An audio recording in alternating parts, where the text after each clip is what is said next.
Tout est affaire de décor, changer de lit, changer de corps. Je déclare ouverte l'exposition internationale coloniale de 1931. Noble entreprise d'union et de paix entre les nations. J'y étais. L'exposition coloniale, c'est un événement à Paris. Moi qui vous parle, j'y étais. Et j'adresse aux puissances étrangères et aux peuples qui y sont représentés le salut très amical de la France.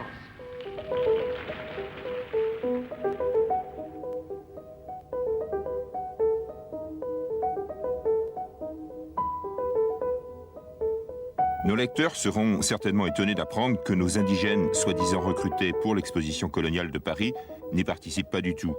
Ils ont été affectés au jardin d'acclimatation et zoologique, c'est-à-dire tout à fait à l'opposé de Vincennes, où l'exposition coloniale se déroule. Comme le bulletin du commerce en faisait écho, une centaine de Kanaks de Nouvelle-Calédonie ont été trompés sur la durée et l'objet de leur voyage à l'exposition coloniale de 1931. En fait, ils furent exhibés au zoo du jardin d'acclimatation. Nous sommes à la bifurcation principale du jardin d'acclimatation et il faut imaginer, à cette époque, en 1931, un poteau de bois sur lequel se trouvaient deux inscriptions, une sur la gauche indiquant crocodile, l'autre à droite indiquant cannibale.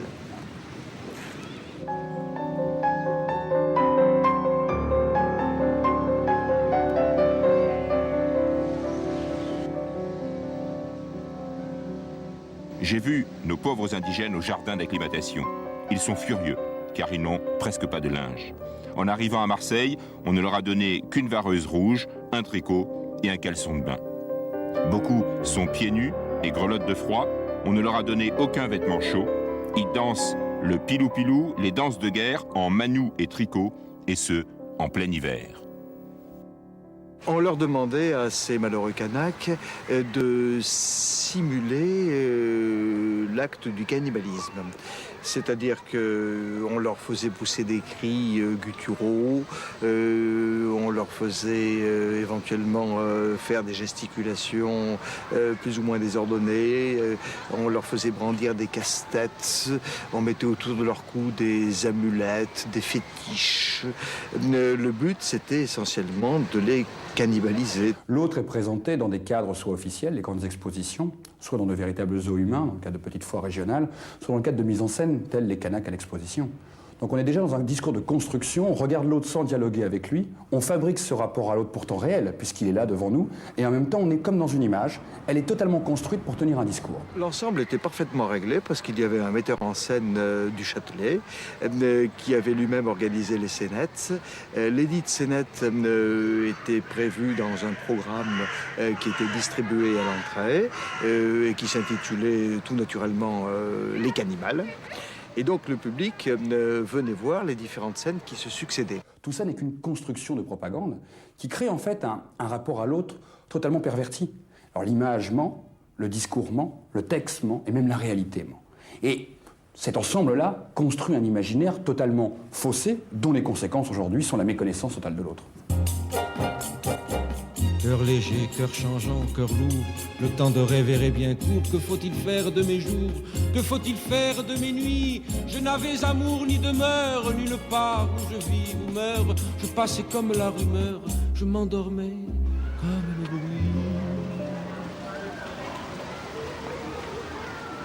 Parmi les anciens coloniaux visiteurs du jardin d'acclimatation, il y avait Marguerite Michaudet. Âgée de 22 ans à l'époque, avec son frère Émile, elle accompagnait les Kanaks à l'occasion de leur sortie en ville. Elle se souvient. Les gens étaient curieux, ils venaient voir ce qui se passait dans les cases comme ça. Alors ils sortaient en poussant un cri, alors les gens ils sauvaient apeurés. Et ça les faisait rire, puis nous aussi. Entre eux, ils étaient très gais, toujours très gais. Ils avaient fait des petites cahutes, là, ils leur avaient fait des petites choses en bois, puis avec des paillotes, quoi. Puis il y avait de chaque côté comme des bas-flancs, où ils couchaient là-dessus, comme ça, voilà. Le dimanche, c'était notre sortie, avec ma sœur, ma petite amie, et puis la famille aussi, toute la famille y allait. Hein. Oui, mes frères, même on ramenait des fois, le samedi, ils ramenaient des Kanaks manger à la maison. Mais à la fin, ils en avaient assez. Hein. C'est pour ça que mon frère s'est débrouillé de les faire repartir. Il y en a un qui est parti très très malade même. Oh, il était malade, je sais pas s'il est bien arrivé, le pauvre. Puis ce petit bébé qui était né là aussi. Hein. On les trouvait bien malheureux, on les trouvait vraiment... C'était moche ce qu'il avait fait, monsieur Pourvoy, là, mais il ne devait pas être tout seul quand même. Parce qu'il y avait bien eu l'accord du gouverneur de l'époque, sans doute. Il n'avait pas fait ça tout seul, il avait ça pour gagner de l'argent, certainement. Il avait vu ça comme ça, lui. Certainement. Alors, mais je ne crois pas que maintenant qu'il se laisserait faire comme ça, hein. Non. Non, non, les jeunes, maintenant, ils sont... En 1931, Yvonne et Dzanae Palen de l'île de Marais figuraient à l'exposition coloniale. Dzanae est mort en 1968, mais il a raconté à son fils Paul. Quand ils étaient partis d'ici, ils étaient tout contents, comme je dis bien, comme tout le monde. Quand on se rend pour la première fois en métropole, ils étaient tout contents. Mais lorsqu'ils sont arrivés sur le lieu et qu'ils se trouvent exposés, rassemblés en un lieu, parqués comme des animaux, et puis on les a rendus un peu à l'état sauvage, ça les a beaucoup marqués. Hein. Je dis bien pour mon père parce que quand il était venu, il m'a dit, tu sais que se mettre presque à poil ici dans le pays, c'est pas évident en France. Hein. En France, on nous oblige, on nous demande. Ils insistent à ce qu'on se mette presque... il faut se dénuder, quoi, se le dire en quelque sorte.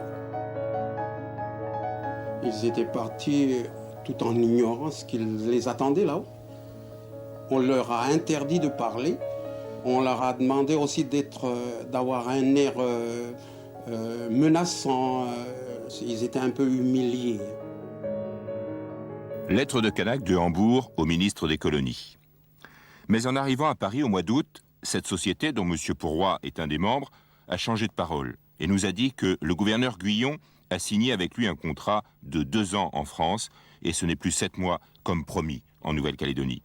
Et maintenant, par leur ordre, 2 groupes se détachant de celui qui reste à Paris pour venir jusqu'ici en Allemagne, pays très étranger et très inconnu pour nous. Monsieur le ministre, nous nous désolons complètement et nous ne voulons plus rester.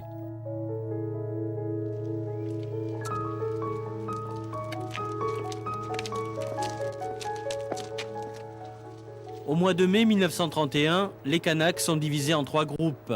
Un reste à Paris et 2 sont envoyés en tournée dans les eaux d'Allemagne. L'affaire commerciale se poursuit, cette fois entre la Fédération des anciens coloniaux et la maison Hagenbeck.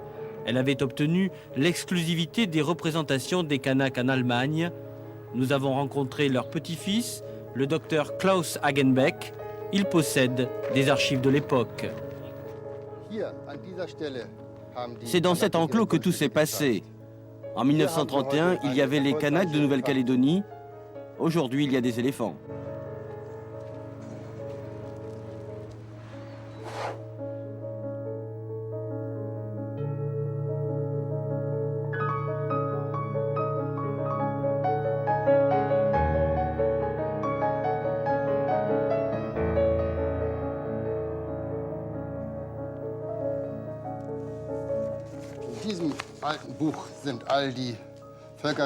Dans ce gros livre, nous conservons les documents des groupes exhibés par la maison Hagenbeck.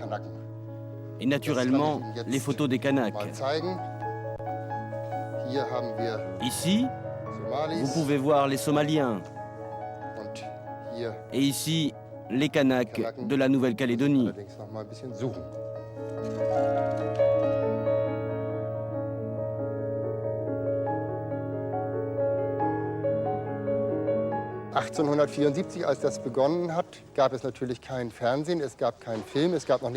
À cette époque, dans les années 30, il n'y avait pas de films, vidéos, pas de photographies, et les gens n'allaient pas à la rencontre d'autres cultures. Il y avait donc pour eux un grand intérêt à venir les regarder aux zoos. Mais ces exhibitions se sont aussi produites en France, en Angleterre, en Suisse et en Autriche. On n'est pas loin de Freaks, Buffalo Bill vient à Paris, les Lilliputiens viennent à Paris, les Nègres viennent à Paris, les Indiens Galibi viennent à Paris, le domaine de l'étrange. Ils vont dans nos théâtres, ils vont dans nos jardins d'acclimatation, ils vont dans nos zoos, car ils font partie des mondes de l'étrange. À ce niveau-là, on est dans une normalité. Là où il n'y a plus normalité, c'est quand la République récupère cette sphère d'indigènes pour les instrumentaliser dans le cadre de son discours de propagande coloniale. Car là, elle récupère ce qui est dans le domaine de la foire pour en faire un discours d'État. Et là, c'est la République qui parle. Il y a cette idée qui est une idée d'assimilation, voilà l'idéologie coloniale en gros, avec l'idée fondamentale de la supériorité évidemment de la métropole, la supériorité absolue de la civilisation de la métropole sur celle des pays colonisés. Alors ceci dit, le rapport colonial, rapport colonial, personne n'en parle avec regret. Tout le monde regrette que ce rapport était inégal. On aurait pu imaginer des installations européennes en Afrique sur des bases d'égalité de traitement. Enfin, ce n'était pas impossible. Mais ce n'était pas l'esprit de l'époque. L'esprit de l'époque était impérialiste. Il fallait absolument avoir du terrain pour y planter un drapeau.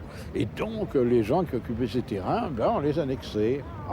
Alors ça, c'est l'esprit des impérialismes. C'est une époque dans l'histoire de l'humanité dont certains pays ont été victimes et dont d'autres n'ont pas tellement vraiment profité. Après avoir rapatrié les Kanaks d'Allemagne à Paris, ils sont tous renvoyés en Nouvelle-Calédonie en novembre 1931. Cet épisode malheureux de l'exposition coloniale s'achève par la mise à l'écart du gouverneur Guyon et de son chef de cabinet, jugés responsables du scandale. Heureux d'avoir vu la France et d'avoir rencontré votre justice et l'affection de tous les anciens coloniaux de Calédonie. Nous partons reconnaissants. Nous avons confiance que l'exploit si indiqué n'est que la dernière expression des paroles et des gestes dont nous avons constamment souffert et que nous oublions dans la joie de retourner dans nos îles où nous sommes les sujets loyaux de la France que nous aimons.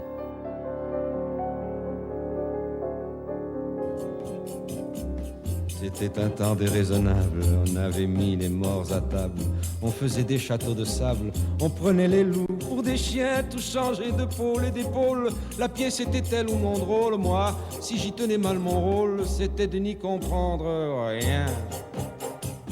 Est-ce ainsi que les hommes vivent et leurs baisers au loin les suivent?